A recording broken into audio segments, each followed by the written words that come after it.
Hello అండి. అందరూ ఎలా ఉన్నారు? అందరూ బాగుండాలని నేను మనస్ఫూర్తిగా కోరుకుంటున్నానండి. ఈరోజు మా ఇంట్లో నేను దొండకాయ ఫ్రై చేస్తున్నానండి. తక్కువ ఆయిల్ తోటి దొండకాయ ఫ్రై ఎలా చేయాలో చూసేద్దామండి. ఇక వెయిటింగ్ ఎందుకండి, స్టార్ట్ చేసేద్దాము. దొండకాయలు నేను నైటే కట్ చేసి పెట్టుకుంటానండి. చాలా టైం పడుతుందండి దొండకాయలు కట్ చేయడానికి. అందుకు మా పిల్లలు హెల్ప్ చేశారండి.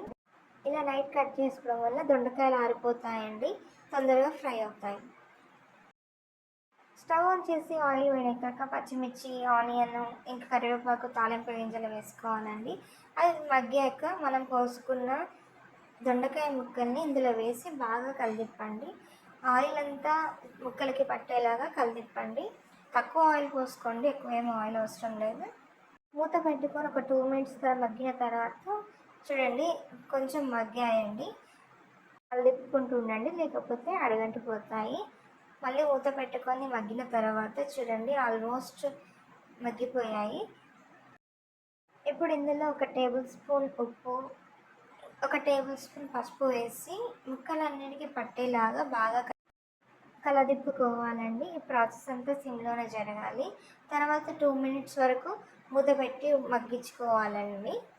2 మినిట్స్ తర్వాత ఓపెన్ చేసి చూడండి, మగ్గిపోయాయి. ఇప్పుడు నేను 4-5 రెబ్బలు వెల్లుల్లిపాయలు వేసానండి. ఇలా నేను లాస్ట్కి వేస్తానండి ఎప్పుడైనా, ముందు వేస్తే అవి మాడిపోయినట్టు ఉంటాయండి. ఇప్పుడు ఇలా వేస్తే టేస్ట్ బాగుంటుంది. తర్వాత తగినంత కారం వేసుకోండి. నేనైతే 1 టేబుల్ స్పూన్ వేసుకున్నాను.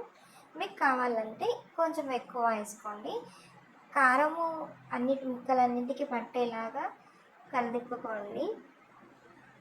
సిమ్లోనే ఉండాలండి, లేకపోతే కారం మాడి వాసన వస్తుంది. తర్వాత తగినంత గరం మసాలా వేసుకోండి. గరం మసాలా వేసాక మంచిగా కలిదిప్పుకోండి, ముక్కలన్నిటికీ పట్టేలాగా. గరం మసాలా వేసాక స్టవ్ ఆఫ్ చేసుకోండి.